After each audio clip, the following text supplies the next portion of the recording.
নমস্কাৰ লৈ আহিছো এটা ভাল খবৰ দেশৰ ভিতৰতে উজলিৰ অসমৰ মীন বিভাগ দেশৰ ভিতৰত প্ৰথম পুৰস্কাৰ লাভ কৰিবলৈ সক্ষম হৈছে অসমৰ মীন বিভাগে আৰু মীন পালনত শ্ৰেষ্ঠ জিলা হিচাপে স্বীকৃতি লাভ কৰিছে নগাঁও জিলাই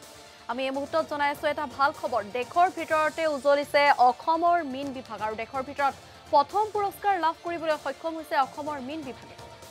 আৰু মীন পালনত শ্ৰেষ্ঠ জিলাৰ স্বীকৃতি লাভ কৰিছে নগাঁও জিলাই আৰু অমল মেধিলৈ শ্ৰেষ্ঠ মীন পালকৰ সন্মান আগবঢ়োৱা হৈছে যেটো বিগত কেইবা বছৰ ধৰি অসমৰ ৰাজ্যক থলুৱা মাছ খোৱাৰ চেষ্টা অব্যাহত ৰখা হৈছে আৰু চৌন মাহত মৎস্য উৎপাদন মাছ খোৱাৰ চেষ্টা অব্যাহত ৰখা হৈছে আৰু এই চৌন মাহত উৎপাদন বৃদ্ধি হৈছে অসমত আৰু ৮০০০ পুখুৰী নিৰ্মাণ কৰা হৈছে মৎস্য উৎপাদনৰ বাবে আৰু পুনৰ নতুনকৈ 10 কোটি টকাৰ কাম কৰা হৈছে থলুৱা মাছ উৎপাদনৰ বাবে আৰু কেএসিচিৰ জৰিয়তে মাছৰ উৎপাদন বৃদ্ধিৰ বাবে কাম কৰি থকা হৈছে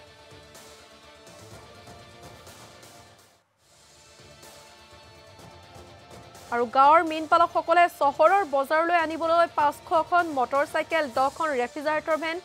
5খন ইনসুলেন ভেন আৰু 135খন ই-ৰিক্সাও ব্যৱস্থা কৰিছে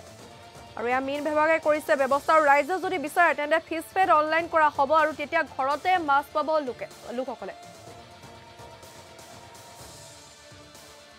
আৰু এই সন্দৰ্ভত মীন মন্ত্ৰী পৰিমল শুক্লবৈদ্যৰ মন্তব্য আছে আমি আগবঢ়াইছো তেওঁৰ মন্তব্য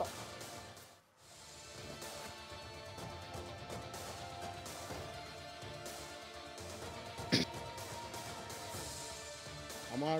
অল ইণ্ডিয়া লেভেলত মেৰিন ফিশেৰ কাৰণে আৰু হিল আৰু নৰ্থ ইস্টেৰ কাৰণে হিল স্টেট এন্ড নৰ্থ ইস্টেৰ কাৰণে আৰু ইনল্যান্ড ওয়াটাৰেৰ কাৰণে কিছুমান প্ৰাইজ অল ইন্ডিয়া লেভেলত দিয়া হয়েছে আৰ এই ক্ষেত্ৰত আমি অসমের ফিশারি ডিপার্টমেন্ট আমি হিলস এন্ড নর্থ ইস্টের কারণে আমি ফার্স্ট প্রাইজটো আনিবলৈ সক্ষম হৈছো তার লগতে আমার বেস্ট ডিস্ট্রিক্ট হিসাবে আমার নগাঁও ডিস্ট্রিক্ট হয়েছে আমার বেস্ট ফিশ কোঅপারেটিভ হিসাবে আমার ফিশ ফেড হয়েছে আৰু আমাৰ বেস্ট ফিশাৰম্যান হিসাবে অমল মেধি ডাঙৰী আছে ইয়াতে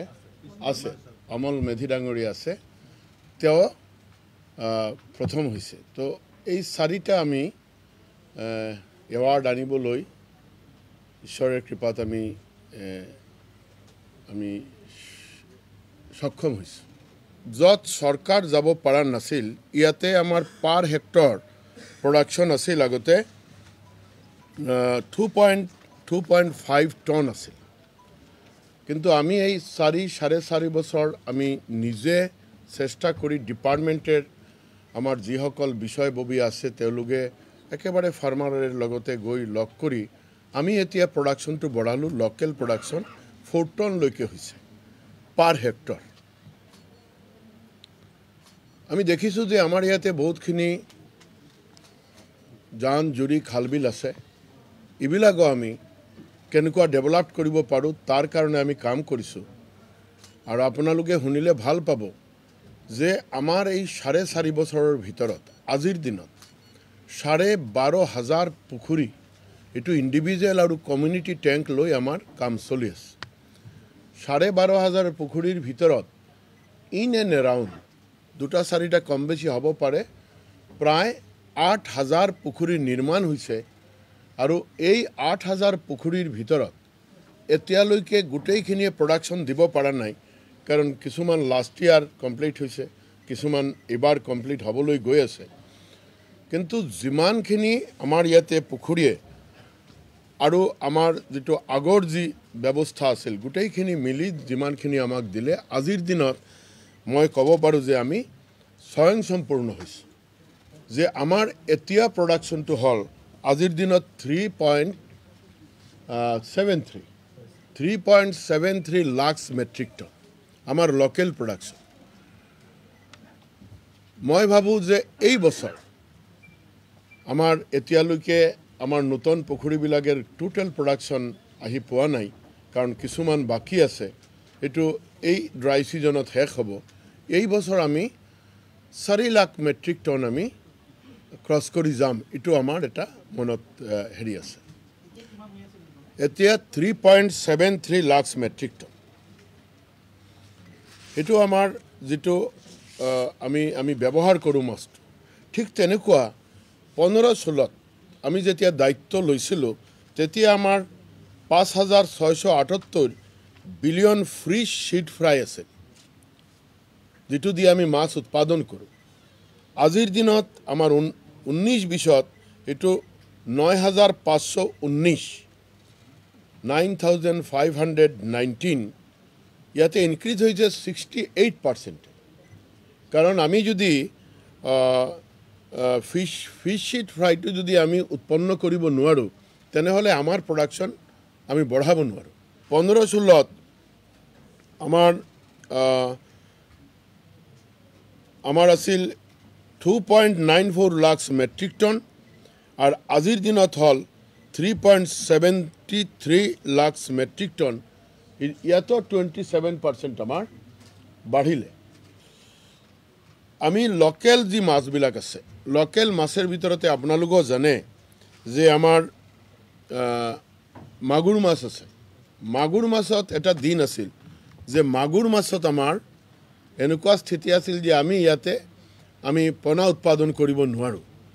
কিন্তু আমাৰ বিভাগে লগ লাগি আমাৰ যিসকল ফাৰ্মাৰ আছে ফাৰ্মাৰৰ লগতে লগ লাগিছে আমাৰ এজন ফাৰ্মাৰ ইয়াতে বহি আছে নলবাৰীৰ যাৰ কথা আমি কৈছোঁ মেধি ডাঙৰীয়া অমল মেধি ডাঙৰীয়া ইয়াতে আছে তেওঁলোকেও যদি বিচাৰে অলপ ক'ব তেওঁ ফাৰ্ষ্ট হিচাপে আহিলে কেনেকৈ আহিলে এই কাৰণে যে লোকেল যেটো তেওঁলোকে সিডছটো উৎপন্ন কৰিলে ইয়াতে আমাৰ যেটো মেইল মাগুৰ মাছটো আছে মেইল মাগুৰ মাছটো আগতে মাৰিহে মানে হেৰি হয় সিডটো উৎপন্ন হয় এতিয়া তেওঁক জীৱিত ৰাখি কেনেকুৱা আমি ফিছ সিড উৎপন্ন কৰিব পাৰোঁ এই কামখিনি তেওঁলোকৰ জৰিয়তে আমাৰ গোটেই আমাৰ অসমত আজিৰ দিনত হ'বলৈ গৈ আছে আৰু বহুতখিনি ফিছ মানে সিড তেওঁলোকে উৎপন্ন কৰিছে 150 কেজ কালচাৰ আমি কেজ কালচাৰ কি নতুন আৰু এটা পদ্ধতি আমি আৰম্ভ কৰিছোঁ এই কেজ কালচাৰৰ জৰিয়তে 150টা কেজ কালচাৰৰ ফালৰ পৰা আমাৰ প্ৰডাকশ্যন আৰম্ভ হৈছে আৰু আমি 230টা কেজ কালচাৰ আমি আজিৰ দিনত আৰম্ভ কৰিছোঁ খুব সোনকালে এইটো শেষ হৈ যাব এই ক্ষেত্ৰত আমি চেষ্টা কৰি আছোঁ যে আমাৰ যিসকল ফিছ কাল্টিভেটৰ আছে তেওঁলোকৰ জীৱনৰো নিৰাপত্তা থাকিব লাগে এই কাৰণে আমি 1,316 জন আমাৰ ফিছ যি কাল্টিভেটৰ আছে তেওঁলোকৰ আমি লাইফ ইঞ্চুৰেঞ্চ কৰিলোঁ 13 জনেৰ আমি সেটেল কৰিছোঁ ঈশ্বৰৰ ওচৰত প্ৰাৰ্থনা কৰোঁ যাতে কোনো মানুহৰ মানে যাতে নিধন নহয় আপোনালোকক ক'বলৈ আমি আমাৰ ভাল লাগিছে যে এই যে কোভিড-19 সংক্ৰমণ হৈছে এই সময় লকডাউনত আপোনালোকৰ সাক্ষী আছে যে আমাৰ এই গোটেই গুৱাহাটী সিটি কক বা যিকোনো সিটি কক আমাৰ মাছেৰ অলপ মানে অসুবিধা হৈছে কিন্তু আমি এই ফিশ ফেডেৰ যোগেদি আমি ডিসিৰ পৰা পাৰমিশন লৈ আমি গুৱাহাটীত ঠিক তেনেকুৱা ধৰক বিভিন্ন যেটো শহৰ অঞ্চল আছে কাৰণ শহৰ অঞ্চলত মাছেৰ প্ৰোডাকশন নহয় গাঁৱৰ পৰা আনিব লাগে আমি ডিসিৰ ফালৰ পৰা আমি হোলসেলাৰৰ আমি পাৰমিশন লৈছোঁ আমি ৰিটেল সেলাৰৰ পাৰমিশন লৈ আমি যাতে ৰাইজলৈকে আমি মাছটো পৌঁছাই দিব পাৰোঁ তাৰ কাৰণে আমি ব্যৱস্থা কৰিছিলোঁ আৰু এই ব্যৱস্থাত এটা আটাইতকৈ ডাঙৰ কথা হ'ল যে ৰাইজে লোকেল ফিছটো পালে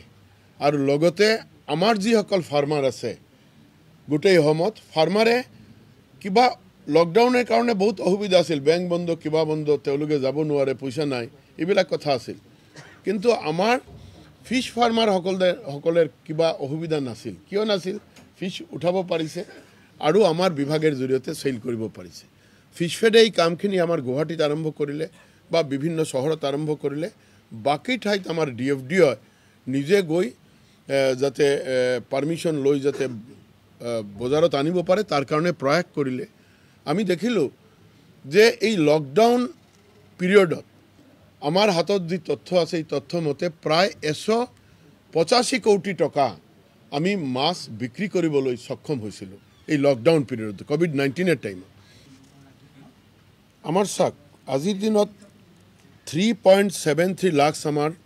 হেৰি হৈছে মানে আমাৰ প্ৰডাকশ্যন আৰু আমাৰ টোটেল আমাৰ যিটো ৰিকুৱাৰমেণ্ট মানে একেবাৰে খুব ভালকৈ খাই মেলি ইয়াতে 3.80 আমাৰ প্ৰয়োজন হয় অলপ বছৰত লাখ মেট্ৰিক টন মই কৈছোঁ ইয়াতে কোভিড-19ত টোটেল আমাৰ যোৱা বছৰ আমাৰ ৰিকুৱাৰমেণ্ট আছিল 3.93 কিন্তু কোভিড-19ত এইটো অলপ কমিছে সঁচাকৈ ক'বলৈ হ'লে কোভিড-19ত আমাৰ আজিৰ দিনত যিটো ৰিকুৱাৰমেণ্ট আছিল কাৰণ আপোনালোকে দেখিছে এই যে ডাঙৰ ডাঙৰ প্ৰগ্ৰাম বা ফাংচনবিলাক বহুত কমি আহিছে আজিৰ দিনত আমাৰ মানে ৰিকুৱাৰমেণ্টটো 3.60 হৈছে মানে কি প্ৰেক্টিকেলি আমি সেলফ সাফিচিয়েণ্ট হৈ আমাৰ সাৰপ্লাস হৈছে কোভিড-19 পিৰিয়ডত যে লাইভ ফিশ ভেন আমি এইবাৰ প্ৰধানমন্ত্ৰী মৎস্য সম্পদা যোজনাৰ জৰিয়তে দি আছোঁ যাতে এই মিডলমেনবিলাক যাতে নাইকিয়া হয় আৰু আমাৰ যিসকলে কষ্ট কৰি মাছেৰ প্ৰডাকশ্যন কৰি আছে তেওঁলোকে যাতে সঠিক মূল্য পায় আমি এইবাৰ দিয়া হ'ব আমি তেওঁলোকৰ ফালৰ পৰা আমি যেনেকুৱা 500